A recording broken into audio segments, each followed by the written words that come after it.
Hey, what's up guys, and welcome back to Anime King 2. And today I'm going to be giving you part 14 of What If Naruto Was Neglected by His Family. Remember to get this one to 100 like as usual. Share this to all of your friends on your social media platform. And also, go ahead and check out the new episode of What If Naruto Was Taken by Orochimaru that I posted on this channel. And also, go ahead and check out Anime King, where I post a new episode of What If Tsunade Was Naruto's mother. And I also post a new episode of What If Naruto Returned Different after his training trip. So go ahead and check out that and enjoy as well. And if you're new, remember to click that red subscribe button and become a part of the Anime King family by joining Anime King and Anime King 2. And thank you all for your help and your support. So without further ado, let's get straight into this new episode. So, the last time we left off, Naruto, Mai and Megumin, and their team leader Zabuza went on a mission to protect Koyoke as they brought her to the land of snow.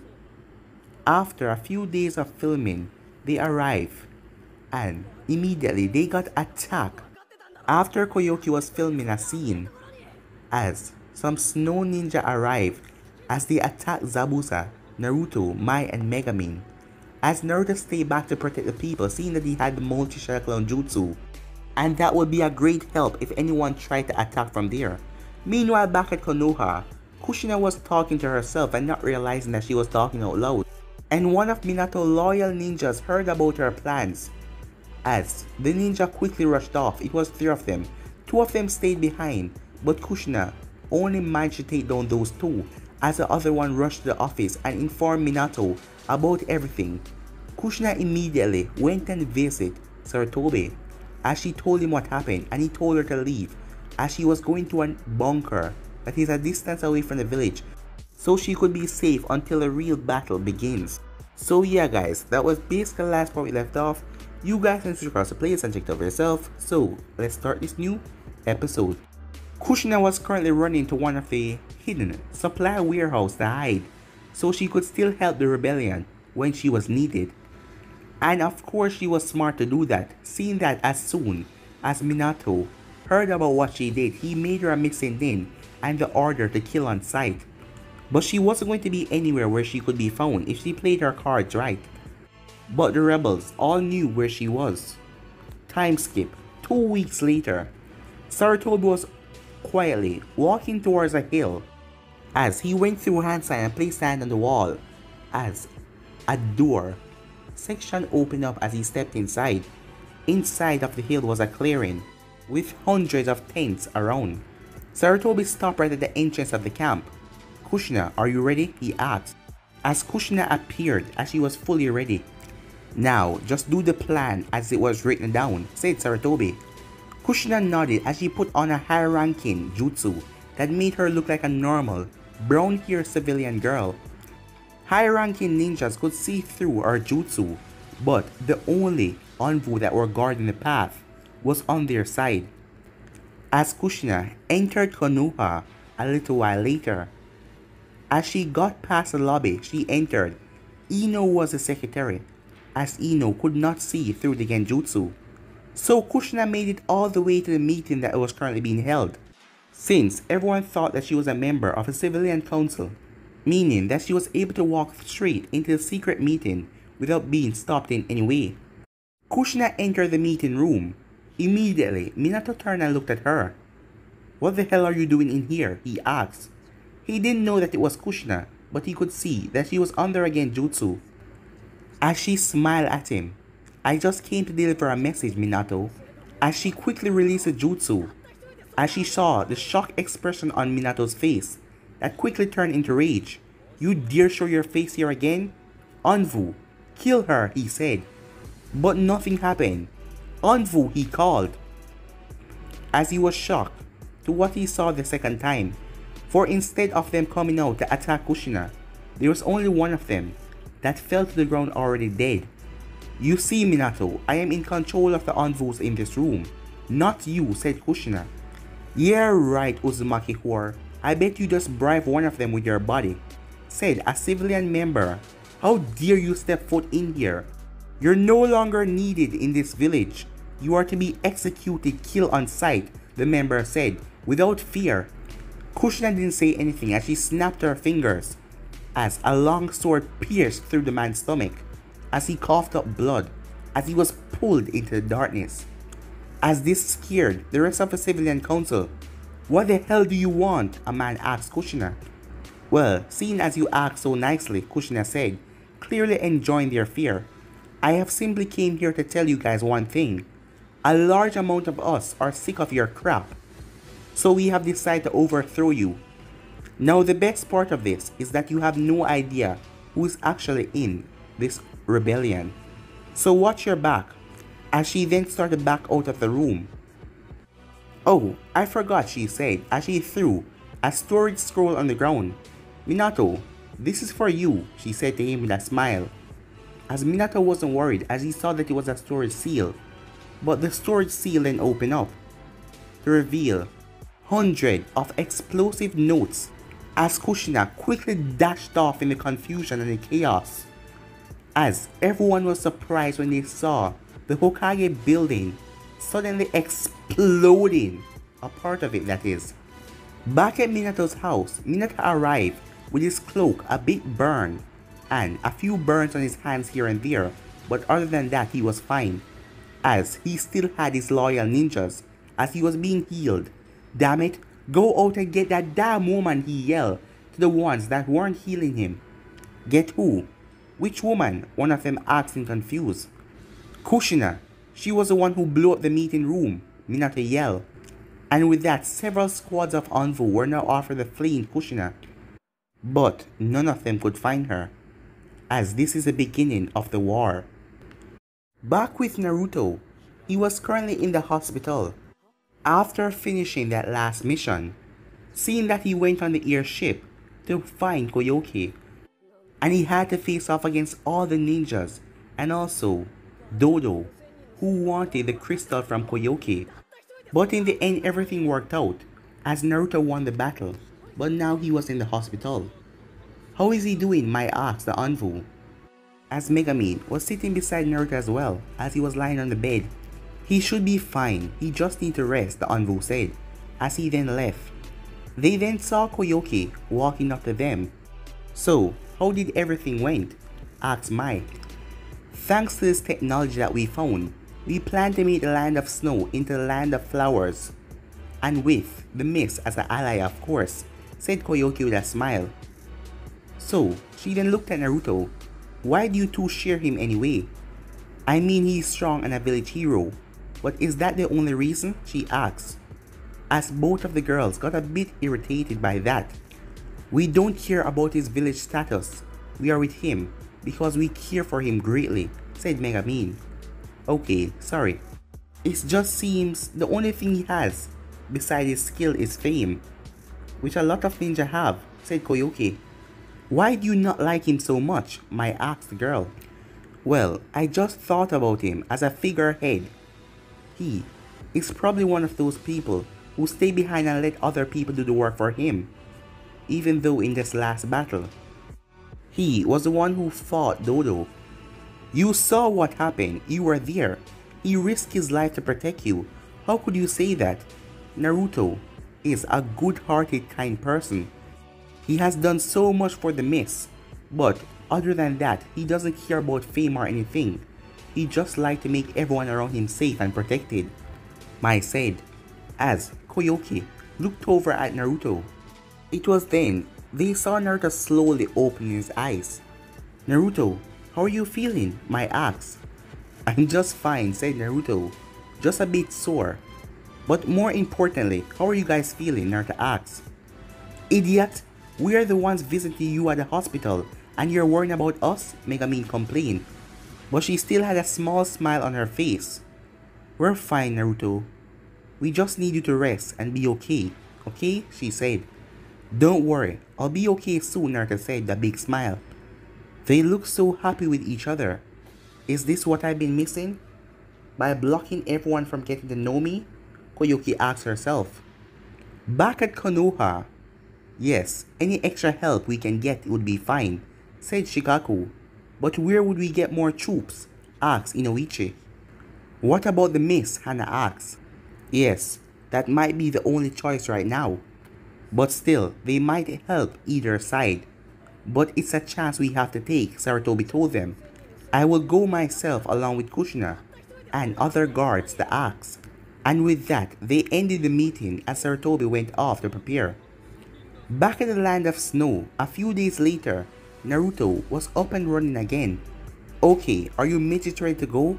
Asked Zabuza, as they left the hotel they were staying at for the past few days.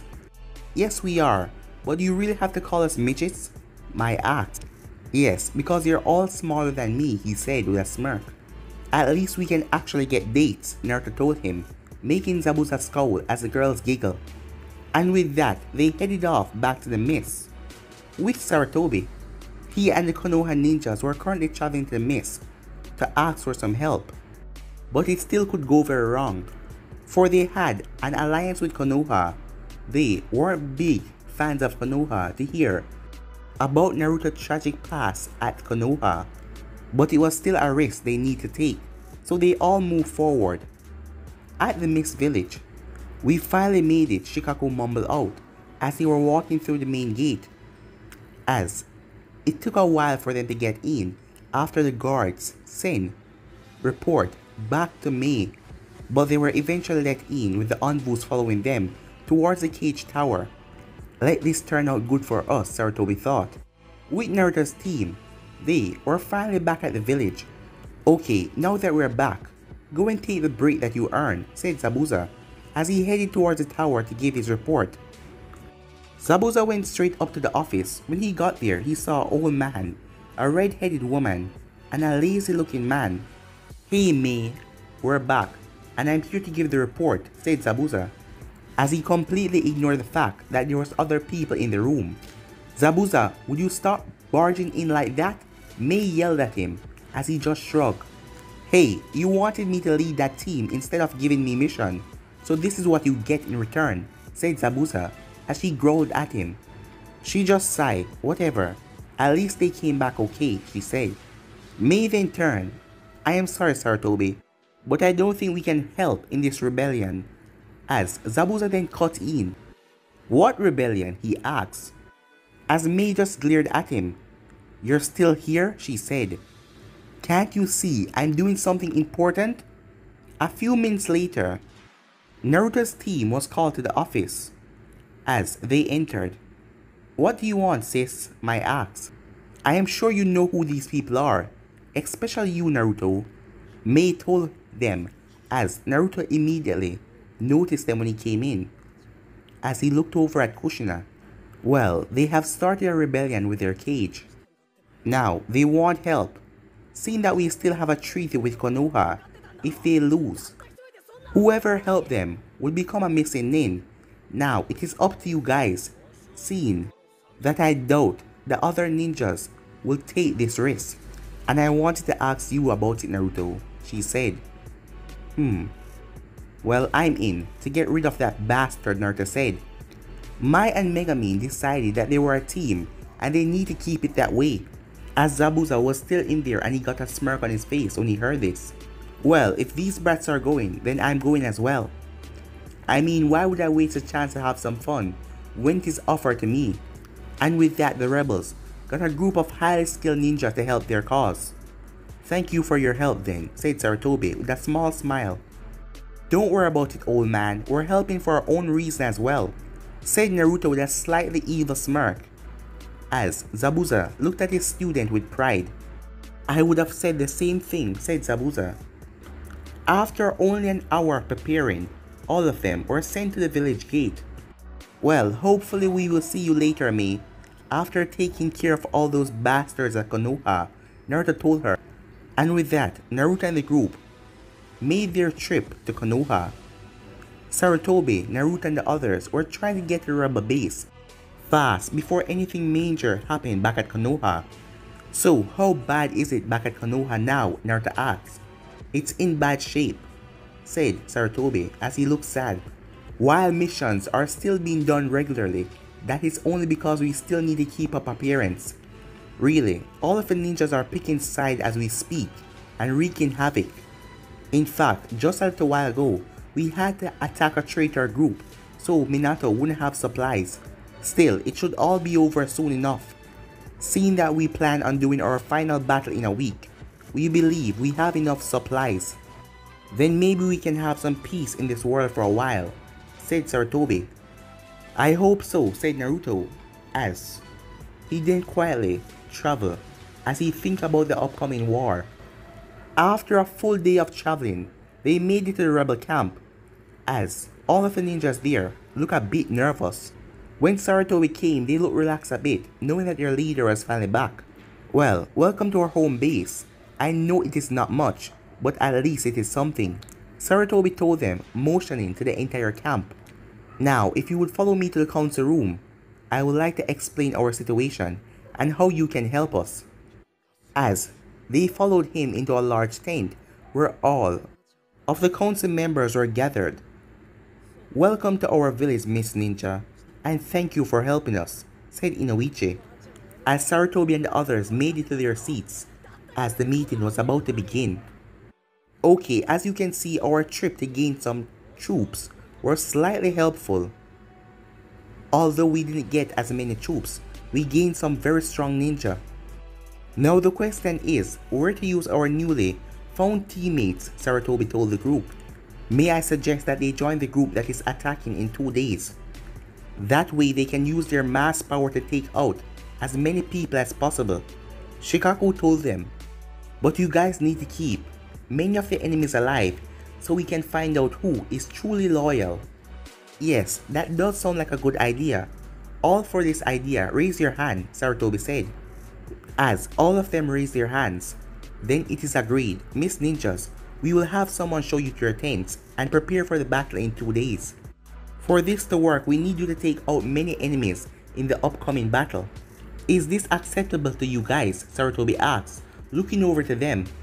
Hell yeah it is. I can't wait to kick hundreds of people's asses at once, even if I can't kill all of them, Zabuza said as he was ready to engage in an all-out battle. Time skip. 2 days later. Battle time. Okay, so does every team know where they're going to attack in? The mission leader asked all 10 teams. Each of these teams have several people, but not the actual force, since they were just trying to weaken the force before they actually sent in the main force tomorrow. But they still wanted all of them to return alive, seeing that they needed all of them. While Naruto was excited, seeing that he wants to get payback on all those council members. After about 15 minutes, they all entered Konoha from a different angle and started the chaos as Naruto group went after the sensory ninjas, as Sarutobi knew every nooks and cranks of this village, so he knew exactly how to get to them quickly. With the sensory ninjas, damn it, we're under attack from all angles. What are we going to do? Calm down, man. Just warn as many areas as you can before they all come in. What is going on here? One of the elders asks. The ninjas are attacking the village from all over. Damn it, the elder said, as the door was then burst off, as everyone felt a wealth of killing intent enter the room. In a flash, Zabuza entered as he knocked away all the sensory type ninjas, as Naruto then dashed inside. Before the elder knew it, Naruto's sword was buried right in its stomach. Naruto, what are you doing here? The elder said. Payback, said Naruto, as he removed his sword and one quick motion took off the elder's head. Now, to help the other group, said Naruto. 2 hours later, finally after all the areas were destroyed as much as they could, all of the teams went back to the rebel camp, as they left a lot of destruction in Konoha as well. The sensory was destroyed. The weapon era was destroyed. Most of the big areas inside Konoha was destroyed. And a lot of loyal ninja to Minato was taken out as well. Like Kakashi, as Minato was the one who found him, as Minato was very pissed off.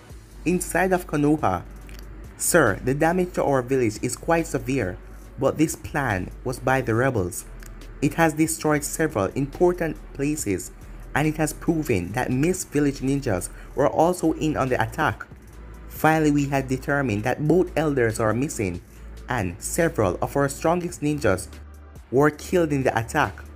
An envoy told Minato as Minato slammed his fist on the decks. Damn these rebels, and the worst part is, 3 of them are from my own family.